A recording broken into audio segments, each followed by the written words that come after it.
Hey everyone, this is Victor with Ventabot. Today I'm starting a new thing. So a lot of people are looking to really network and connect. And one of the best ways to do that is I found, I've met Karan here almost a year. Geez, it's been almost a year. And he does a lot with intimate dinners. And that's a great place to build relationships and really grow your network and just really connect with people that are like-minded. But however, in the current time we're in, that's kind of forbidden. So how has he pivoted? What has he done? He has some fantastic things to do. And if you have any comments or questions for him specifically, just pop them up there and I'll actually pop them up on screen, something I found out you could do not too long ago. And hey, Karan, what's going on, man? What's up, dude? As I always say when I see you, you are the guy who is always smiling. Yeah, I love it. I can't help it. I got a lot to be thankful for. So yeah.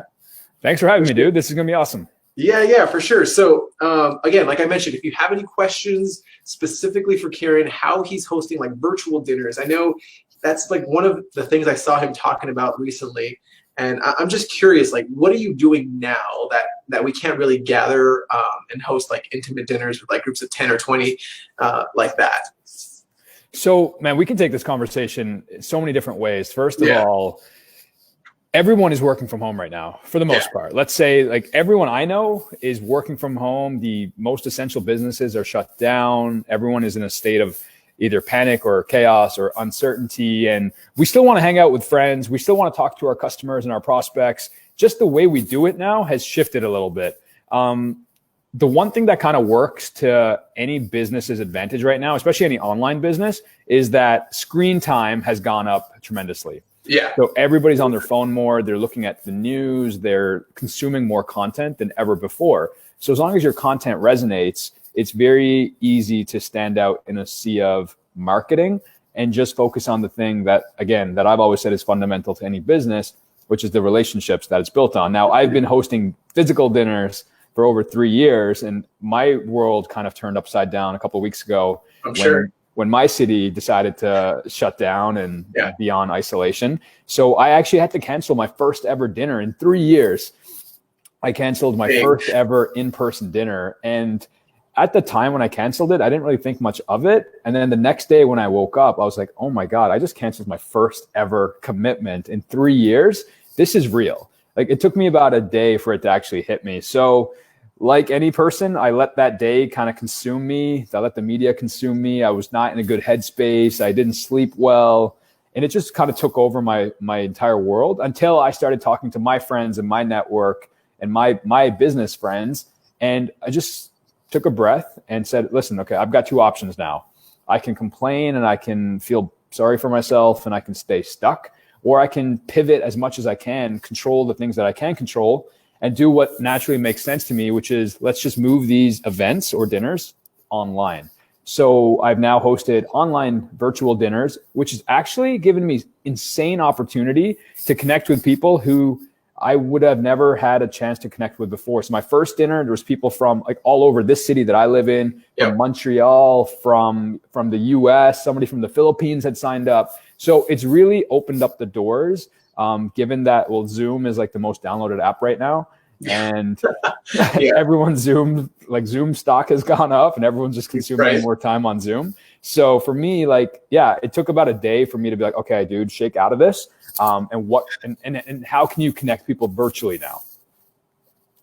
That's true. I mean, like, just with what you said, like, you can connect people all over now, right? And like, we got someone here telling you that you're a freaking rock star. Hey, Tyler, my boy. Yeah. So I mean, like, I know that, and I know a lot of people that if they haven't met you yet, you definitely got to be following Karan here. But it just makes, like, right now you're in Canada, I'm in Colorado. Like, I can now be part of your virtual dinners more often this way, and it just kind of brings our giant world a little bit closer together, even though we're doing this whole social distancing. More people are at home. I think the biggest thing about that is the whole schedule. People don't have like a routine that they have that they normally are just completely thrown off with.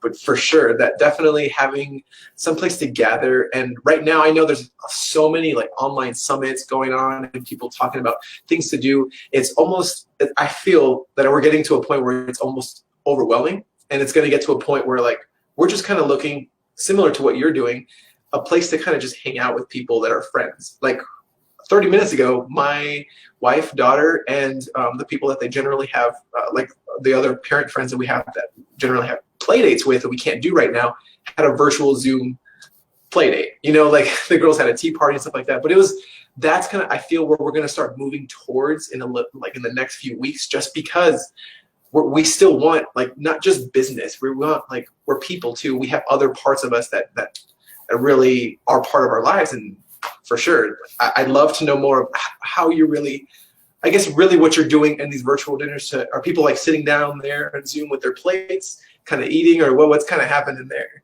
So I think, first of all, you just said something really powerful that I think deserves to be acknowledged a little bit more. And it's that we still need to connect with other people. Mm-hmm. Like, we are literally stuck at home, but that doesn't mean we still can't have conversations, that we still can't build relationships, that we still can't talk to our parents, our friends, our neighbors, our customers, our prospects. Our existing ecosystem still needs to be connected, and we still need to be connected to it. So I think the worst thing somebody could do is just like disappear or continue. Yeah. And like, you know, I've heard this said a couple of times, like, companies that are not acknowledging that business has changed are going to be left behind. Yeah, it's you know, my city just announced last night that any event in the next quarter, so in all of Q2, is canceled. So I know already that for the next 90 days, like, there's probably going to be nothing happening in my city. So how can I maximize what I have, which is online access to a world? So that's number one. And whether it's like play dates with your kids, I've seen live streaming of workout classes, art classes, live dance parties. What's up, Caleb? Like dance parties, yoga, like there's so much. Everyone's starting to stream now. What they could have previously streamed is now becoming kind of normal. So I'm waking up, like, I just got an invite last night to like a virtual dance party with like thousands of people that's happening on Saturday, like $25 to go. Normally that would be like a Coachella, right? Like that would be like a 3-day commitment and a flight and 3 days. And so what I'm getting at is, like, any business or any person watching this now has a unique opportunity to position themselves in the marketplace in a way that they never thought was once possible. Mm-hmm. So when I scheduled my first dinner, I had no idea how it would go. Actually, I did, because I think you have to own your superpower, like whatever your superpower is. And my superpower is creating a room of vulnerability with deep conversations and giving people an opportunity to have the limelight when they normally don't. Like, that's my superpower. Whether it's virtual or in person, that part about me and my business never changes.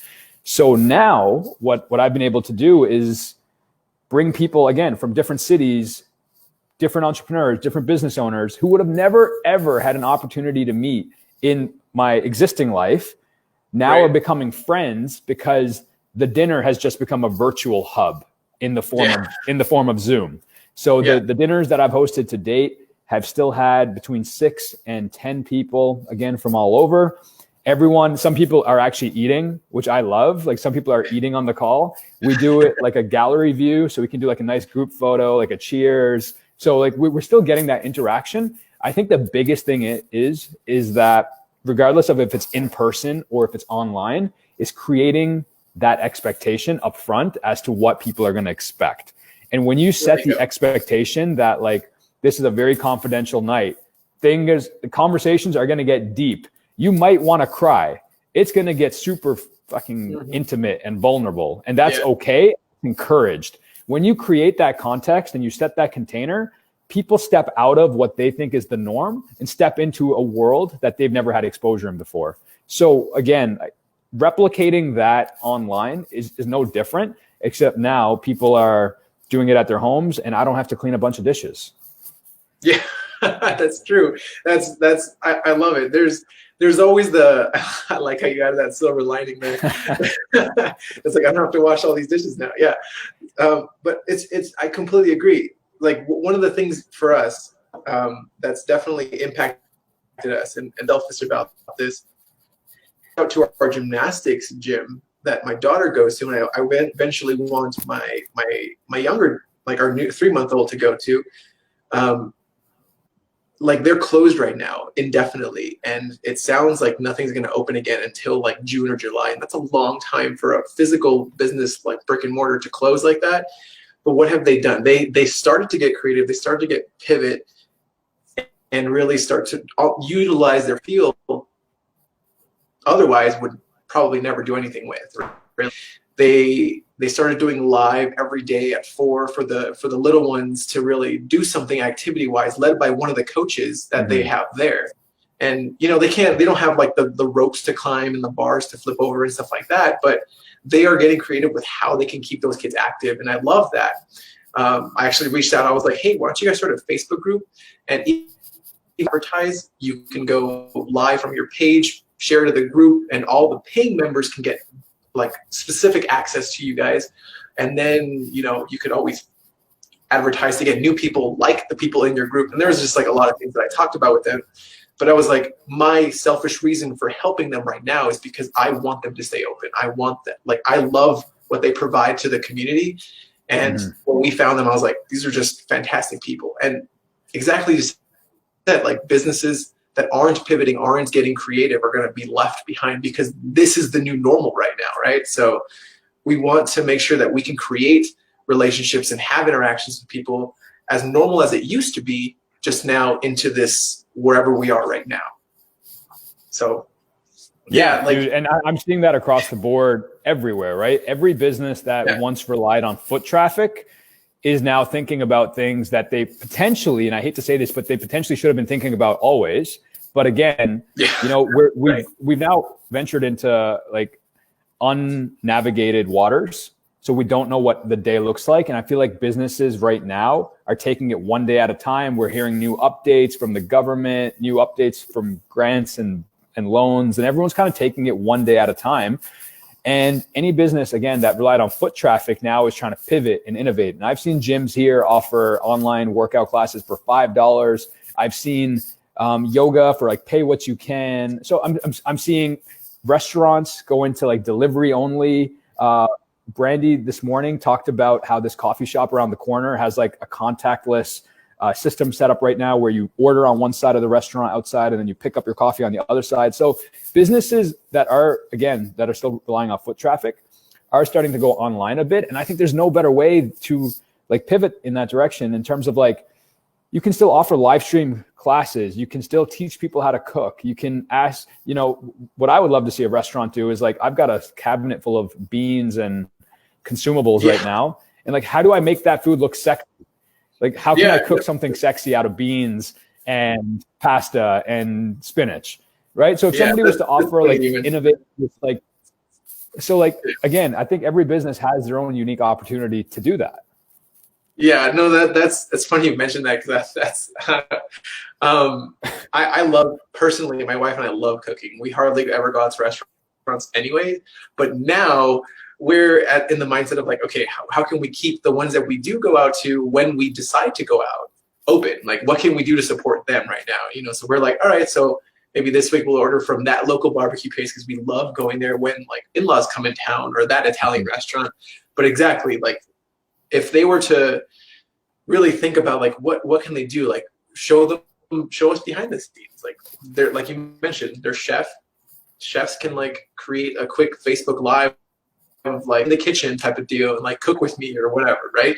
But there's just a lot of things you can do to get creative with it. But yeah, it's creating these connections online. We're gonna want more than just what we're seeing right now, right? We're gonna want like the real back and forth of like, just like you and me, like we can hang out at live events, which I feel like that's where we see each other. You and I see each other more, but there's going to get to a point where I think that's going to change, dude. Like, I kind of just want to, like, you know, it's way more than that right now. So one of my, I know you and I both know Nicholas Kuzmich, and like he mentioned the other day, he posted something that said, when you're saying like these difficult times really bring to light all of the issues that are kind of been hiding with you going, I guess, when things aren't good, you know, it's like right now, these are the difficult times that he's talking about. It really brings to light, like, what were people doing? What habits were people doing at home that really weren't helpful to them and stuff like that? And it's just like, we're going to want places to talk about that. And it's not just business related, right? We're going to want to connect very similar to what you're doing, having these virtual dinners and be able to just ask questions, go back and forth with friends. And I might even reach out to old friends like that are in California that I haven't seen in forever and be like, hey, you guys want to just have like a quick like lunch together, you know, like and on Dude, Zoom or last something. Saturday, Yeah.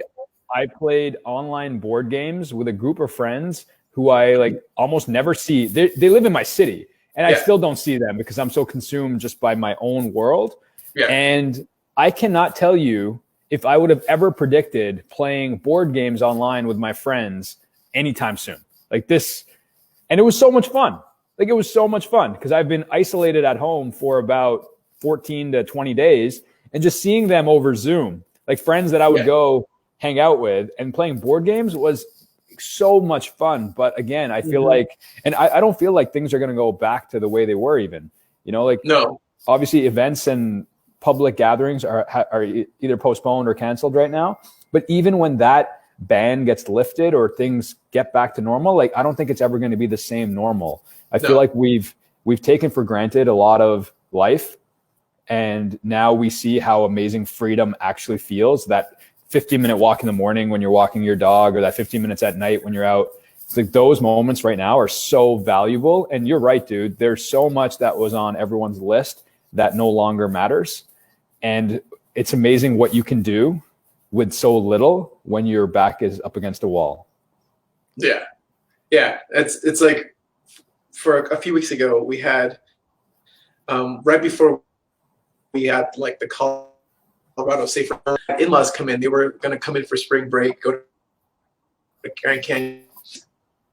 I mean, generally we play a lot of board games when we go visit them, or they come to visit anyways, but we did a lot more.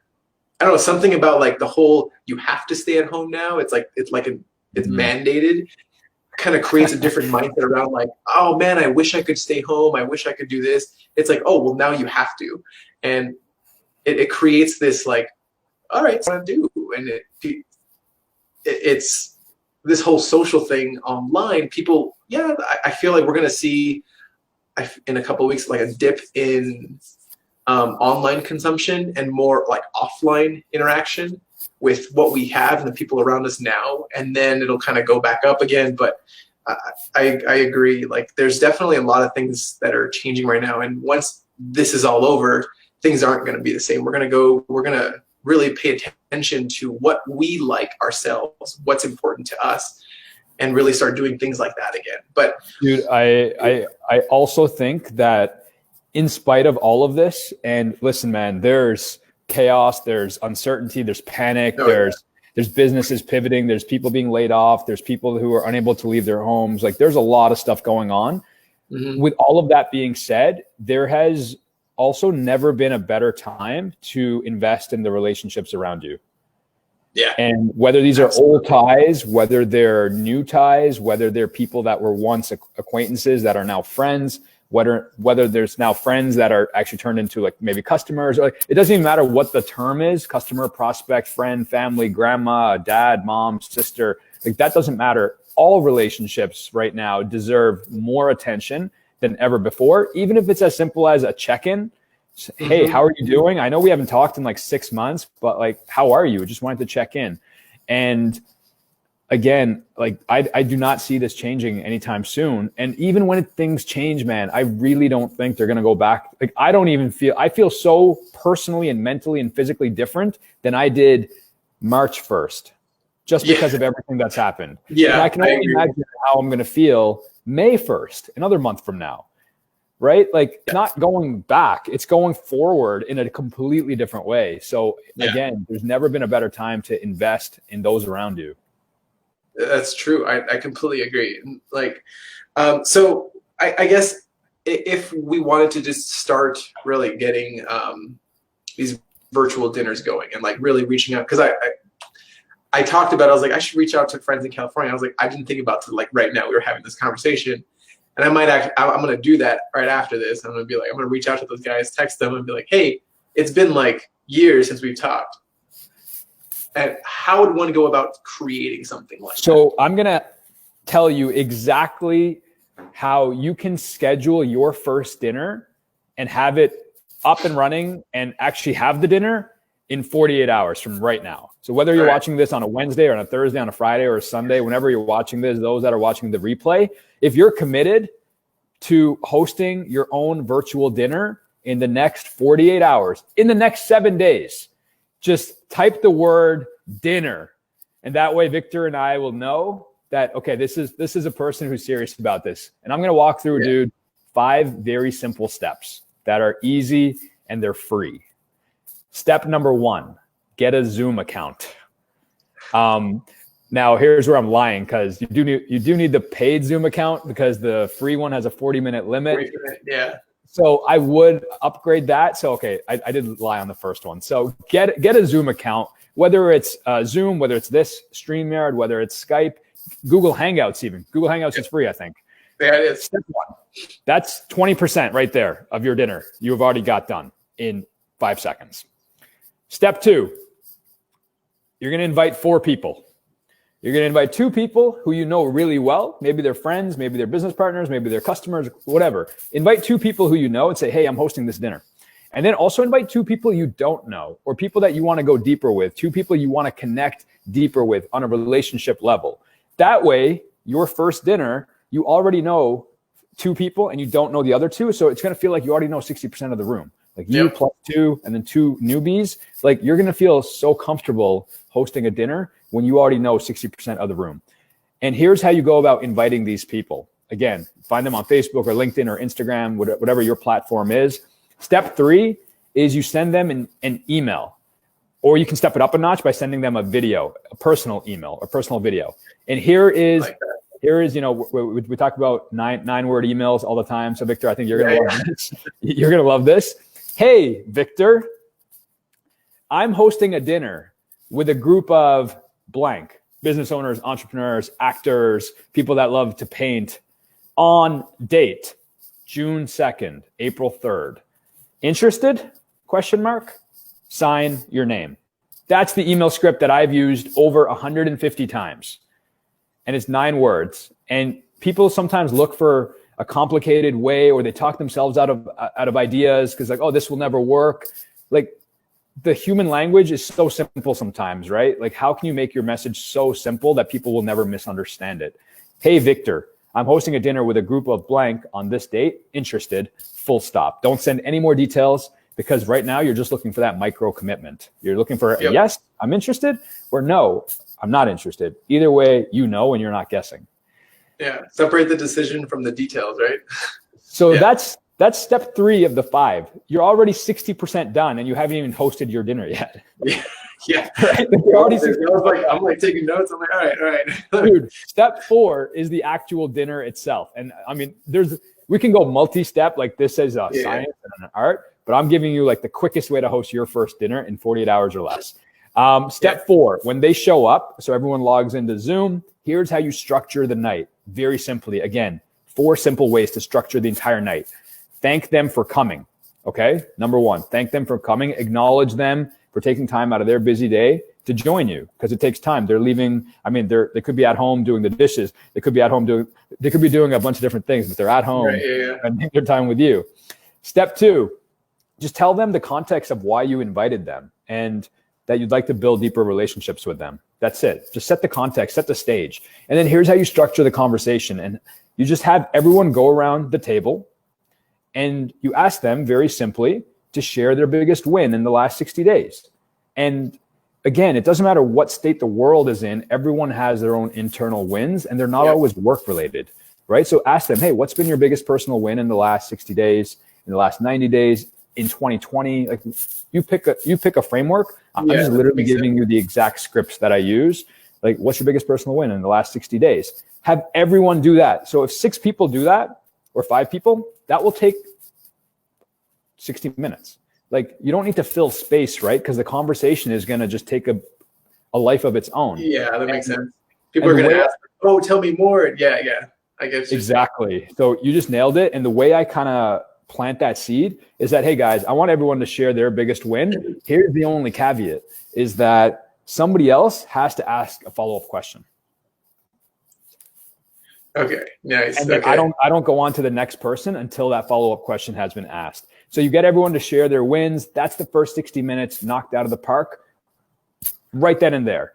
The next part of the next hour, if we want to break it up into like 60 minutes and 60 minutes, is you ask people their thorns. Hey, where do you need the most support right now? Where do you feel the most stuck right now? What are some of the challenges you're facing right now? And don't limit it to business. Like, let them interpret it however they want, because they might say, hey, I've been at home with my partner for the last 21 days and like, I'm about to lose my mind. Like, or they might say like, listen, revenue has taken a massive hit and I don't know what to do. And I don't have a community. I don't know what to do. I don't know who to talk to.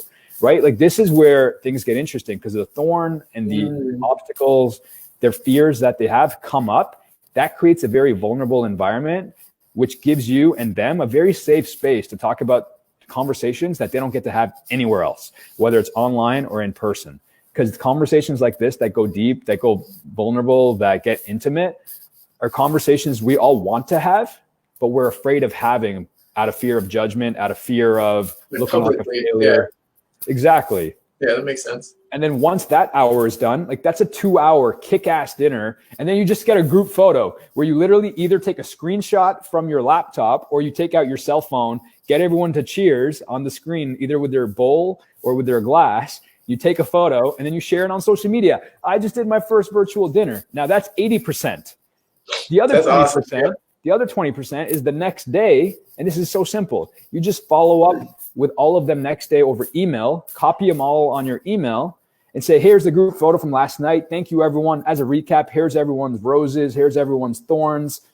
Please feel free to connect with one another. You're all CC'd. Boom. First dinner done. Nice. Okay. I can see myself doing that in the next 48 hours for sure. I'm going to do this for sure. I love it. It's like two people you know, two people you don't. Send a personal video, and then once we're there, really just start with those 2 questions mainly and have a follow-up question. Yeah, but I can see how conversation I swear, you're like a master at creating intimate having questions that like really spark conversation, true conversation. Dude, thank you. It's also because I've lived in way too many rooms where that conversation or that type of conversation was either frowned upon or not celebrated. And oh man, yeah. Dude, and me and you have talked about this on your podcast, is like, surface level questions are going to generate surface level responses. You just can't get to know people if all you do is think about, what do you do? What value can you provide for me? When will you buy from me? Like, you just can't build a relationship that way. Unfortunately, and that's April, another perk of working from home is dogs are always barking. So welcome, April. And and the other thing I'll say, dude, is like, this, it sounds simple, and it is to a degree, but there is also layers and levels of the type of dinner, right? Like, we could get into intake forms, hosting these at a restaurant, like structuring the night with very curated questions, doing the like rosebud thorns, creating the container, sending out Zoom invites, sending out Eventbrite pages so people to pre-purchase their ticket, having a post follow-up script, having a 90-day outreach after the event. Like, you can get super granular and super detailed, because again, like, dinners are amazing. Most of my dinners are up here, but I treat dinners like they're up here. Like, dinners to me mean so much, whether it's virtual or in person. I get it. It's pretty cool. No, like, I have been part of a couple of dinners that you've helped curate, and they have been one of the most I generally don't like in-person networking. I loved going to those dinners. It's just like, I swear, when we initially met, I was like, man, we had, I think in the first couple of sentences, we asked questions that I was just like, I feel like I could ask you this question, and it was just like a super, like, we just really got to know each other. I'll say this, and for anyone watching, like, this is the power of like a good question. Victor and I have met in person 2 different times. Both times were multi-day, so like 3 days the first time, 3 days the second time. Then we connected online. Then we had a podcast together, like where we're on Victor's podcast. And then we send audio notes to one another. Like our relationship, although we've seen each other physically twice, but dude, I feel like I know you so well that I could call I could call you tonight and be like, dude, send me toilet paper, and you would. Yeah, I got stocks of it apparently. I didn't realize I did. Right? So like that's what I'm getting at. And like if you could have that type of relationship with like your customers, oh my God, dude. Like talk about next level of personalization. It's just insane. Yeah, I love it. So I guess let's really, because I know I specifically called like this streaming show just to give it a name, like the water coolers. This is like because I wanted to have real conversations with people around it. And what better person to really have this startup kick off with than you, that really is sparking, really master at sparking real conversations. So I know you were saying have people type dinner here if they really want to know more. Where else can they find you if they really want to move into this space of like building that real connection with not just their clients but new people and grow their network that way? I appreciate you asking, man. Like my entire goal that I feel so strongly like called for is like redefining what networking means and what it stands for. Like it's not, it has nothing to do with your business card. It has nothing to do with your brochure or your website or your epic lead magnet. Like that stuff is great. But at its core, like you need to make friends. You need to build that human connection. You need to build trust. And for me, I just choose the vehicle to do that, a dinner, whether it's in person or whether it's online. So I have over 3 years and hosting 150 plus dinners and different events and just curating the experience of anybody in a dinner seat. I just packaged all of that knowledge. I just created my first ever digital product, which I'm like, whoa, never thought I would do that. But I've created this super digestible, modular video digital product with all my scripts and templates and everything that I've learned in 3 years with 40 of my favorite questions that go deep. Victor, you would love just the 40 questions alone. Hey, I'm over here like, wait, 40 questions. You would, just the 40 questions alone, you would love, which I just launched this week. So if you're interested in that, just comment the word like dinner or network below and I'll reach out to you and let's jump on a phone call and see if it makes sense. But yeah, dude, I'm super excited right now and just seeing the changing landscape of virtual and spending way more time on Zoom than ever before. There's never been a better time to start hosting your own dinners online or just your own meetups. And if you've always been afraid, trust me, I get it. I can remember my first dinner. I was scared shitless, but it was one of the best experiences of my life. And every dinner since, and including the first one, has been epic because it's all about the people. Yeah. No, I absolutely love it. So I'll be reaching out because I'm curious now. I definitely want those 40 questions. So we'll be talking about that behind the scenes here. But if you're interested in really creating that real connection and like real network, not like this fake, really business card. I don't even know what to call it. Like I'm not a huge fan of it. It's kind of like this role, oh, I know these people that like I know people type of deal, and you kind of start with that. It's more about like creating a connection with somebody, a real person to person. So definitely type dinner in the comments, reach out to Karan here, and that's how you can get really grow your network to the most fantastic people that you'll ever know. Good way to put it, man. I might actually steal that tagline. Yeah. Awesome. Yeah. You're funny. So that's just like a moment, right? But again, thanks for watching. And like I said, if you want to know more, reach out to Karan. He's a true master at this. And I will see you guys tomorrow at the same time, 11:30 Mountain Time, 1:30 Eastern. I'm calling it the water cooler for now, but we'll see. We'll see if that stays or not. I like it, so we'll see. All right. See you. Thanks, guys. You guys.